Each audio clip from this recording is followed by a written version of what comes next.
Hey guys, welcome to lesson 511, day one. What we're going to talk about today, we're going to learn how to verbally describe what a function does. Right? So this kind of takes us back to the very beginning of semester one when we kind of learned about a function. We might be given something like this. We're going to learn how to verbally describe what this function is doing to an input. Right? So if I give you a number, what are you going to do with it in English, not in math? Okay, so we're going to learn how to write that in words. And then we're going to learn how to essentially undo a function, right? So if I tell you what I did to a number, you should be able to figure out how to undo what I did to a number, right? And we're going to use this concept to understand what an inverse is, and we're going to learn how to find an inverse. This is kind of a new word that we're going to discuss today, so you'll get to see what an inverse is, and you'll see it's pretty easy to find an inverse function. All right, so let's get started on our first problem here. So we have a function. Scrolling. So we have a function here. It says f of x is 5x plus 2. All right, so remember that x represents the input of the function, right? This is where we would take a number and we would put it into the function by replacing x with that number. And then we want to know what it is we're going to do to that number. Right? So I want to describe in words what we're doing. I'm going to describe it step by step here, right? So I'm just going to make a little bullet point. I'm going to say, well, it looks like the first thing that we're doing to x, right, whatever that number happens to be, is we are multiplying it by 5. Right? So when you describe these steps, you want to make sure that you respect the order of operations, right? This multiplication is going to come before this addition, right? So I'm going to say, well, x was first multiplied by 5. And I'm just going to write that out over here in words.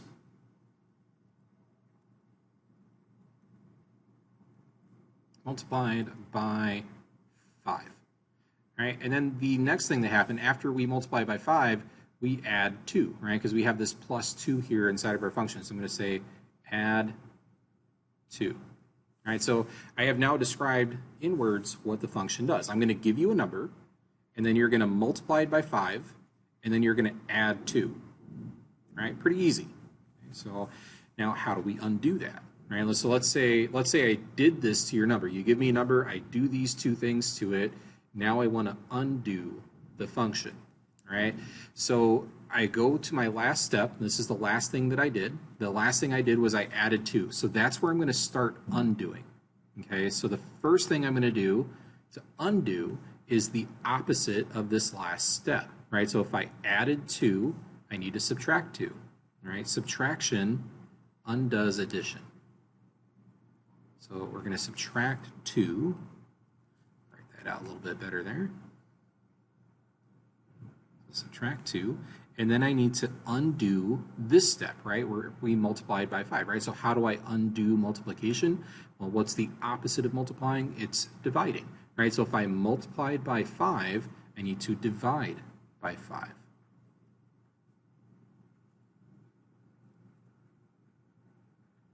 Okay.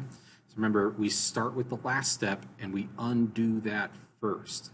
A very common mistake that students will make is they'll go in order here. They'll have the divide by 5 first instead of the subtract 2, and that will get your operations in the wrong order, getting you a different result. All right, so make sure you start with the last step, you undo the last step first, and work your way backwards through your list. Okay, so now we're going to write this thing called the undoing function. All right, so remember we had a function over here in math symbols. I want to take this undoing function and I want to write it so that it looks like this. All right, so I'm going to call it a different function. It's going to be different, right? So I'm going to call it g of x. So you can name it whatever you want for now. And then we're going to put an x here, right? Because this represents our number, right, that we're going to do stuff to. And the first thing I'm going to do to it is I'm going to subtract 2. So I'm just going to say x, and then I'm going to subtract 2 from the x. And then the next thing it says is divide by 5. So I'm going to take x minus 2, and I'm going to divide that entire thing by 5. So theoretically, this would be our undoing function. This function does something, this function undoes it. All right, so let me show you what that looks like. All right, so we're going to use our function, and it says input a 3 and see what you get. So I'm going to take a 3, and I'm going to input it into f of x, right? So I'm going to put it in here for x. So I'm going to say 5 times 3 plus 2. All right, so that x got replaced with a 3, and I'm going to respect my order of operations, right? So first I'm going to multiply by 5. So 5 times 3 is 15. And then I'm going to add 2. And 15 plus 2 is 17. All right, so if I put a 3 in, right, I put a 3 into the function, I get a 17 out of the function. So now I'm sitting here with this 17, but I'm like, wait a minute, I don't like this 17. I want to undo everything I just did and go back to my 3. All right, I remember I started with a 3, so I want to go back from 17 to 3. All right, so I can use my undoing function that I built right here. So I'm going to take 17 and I'm going to put it into my undoing function. So remember we had x minus 2. So the x is going to get replaced with the 17. And then I'm going to follow my instructions, right? I'm going to subtract 2. And then I'm going to divide that by 5, right? So I essentially just replace x with a 17. And then I'm going to respect my order of operations here. So I can do 17 minus 2, which is 15. And then I'm dividing that by 5. 15 divided by 5 is 3. So I went from 17 back to my 3. All right, so that's a good example of using your function and then undoing what your function did, right? So we found this undoing function by analyzing that verbal description and using a new verbal description to write this undoing function, which now we have the ability to not only do something to a number, but then undo it later if we need to, all right? So this function that we found, g of x, is what we refer to as an inverse function, right? So this is that new word that we were talking about in the objectives. We say g of x is an inverse of f of x since it undoes all the operations that f of x does, all right? So it took everything that f of x did and it undid it, right? That's what an inverse function is. That's how it operates. All right, so instead of calling it an undoing function, the mathematically correct word is inverse. All right, so I'll be using this word from now on, and we use the following notations to indicate an inverse function.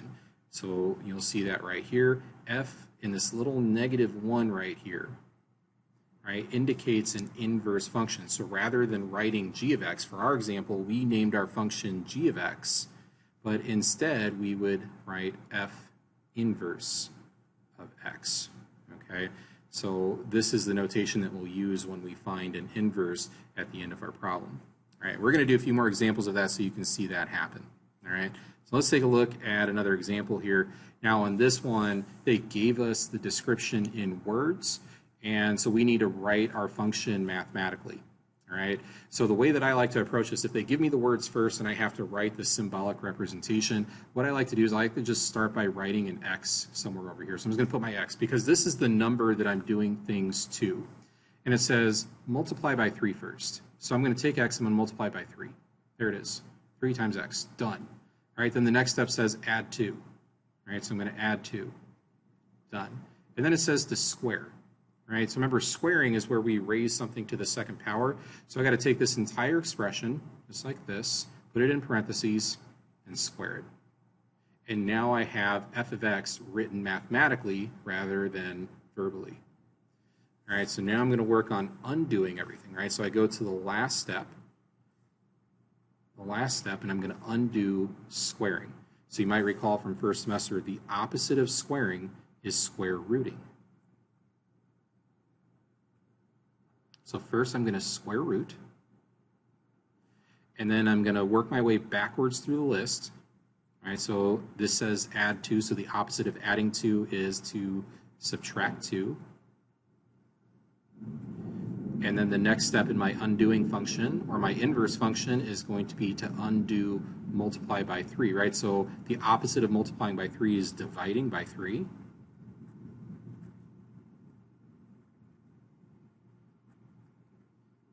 So now I have my step-by-step instructions, and I'm going to write my inverse function. So I'm just going to start by writing an x, and I'm going to go right through my list. I'm going to square root.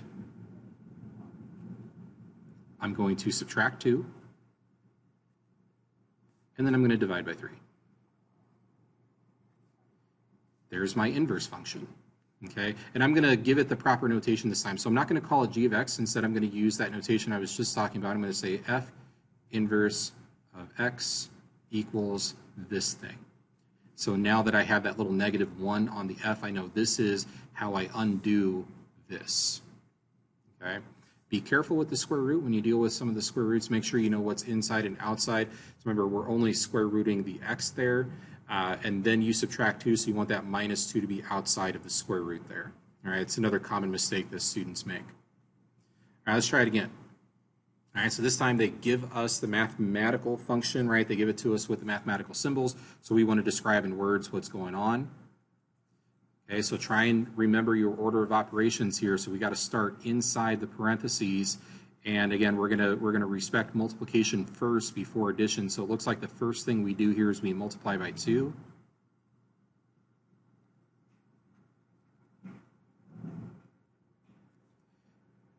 And then we added 4, again, still staying inside the parentheses. I want to make sure I get everything that happens inside the parentheses first. So I'm going to say add 4. And then after parentheses comes exponents, right? So we square. And then we have this -3. So I'm going to say subtract 3. Okay, so there's my step-by-step instructions of what this function is doing to x, right? Now I'm going to undo it. So again, we start with the last thing, right? So opposite of subtracting 3 is adding 3. And I work my way backwards. The opposite of squaring is square rooting.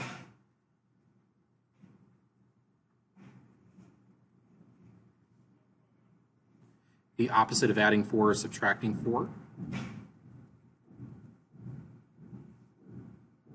And then the opposite of multiplying by 2 is dividing by 2. Okay.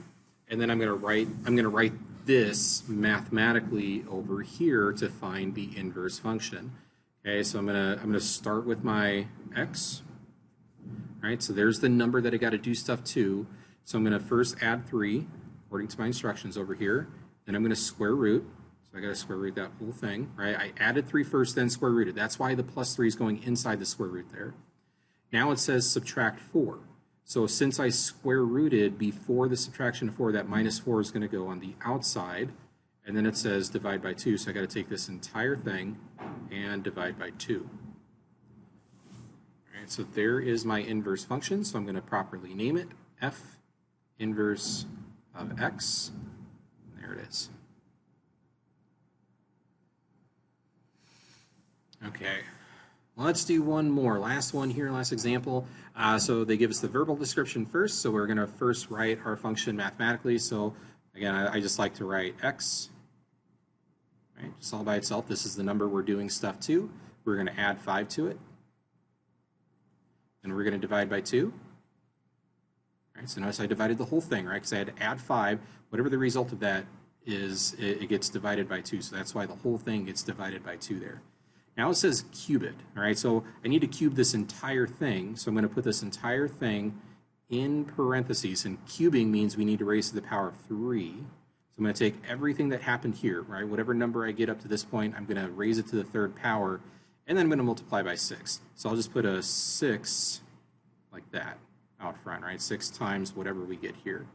And this is f of x. All right, so this is our function. This is what we're doing. Now we need to undo it. All right, so I start with the last step, and I just do the opposites going backwards. Okay, so opposite of multiply by 6 is divide.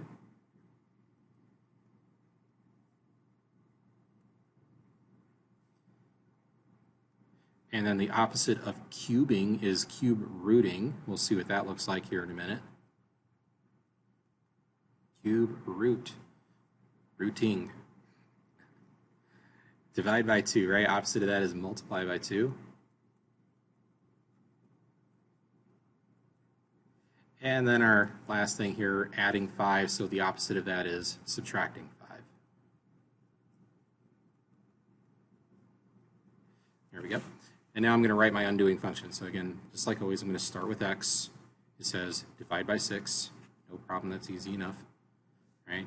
Cube root. Okay, so cube root looks just like a square root, but with a 3. Right? You put that little 3 in front. Okay.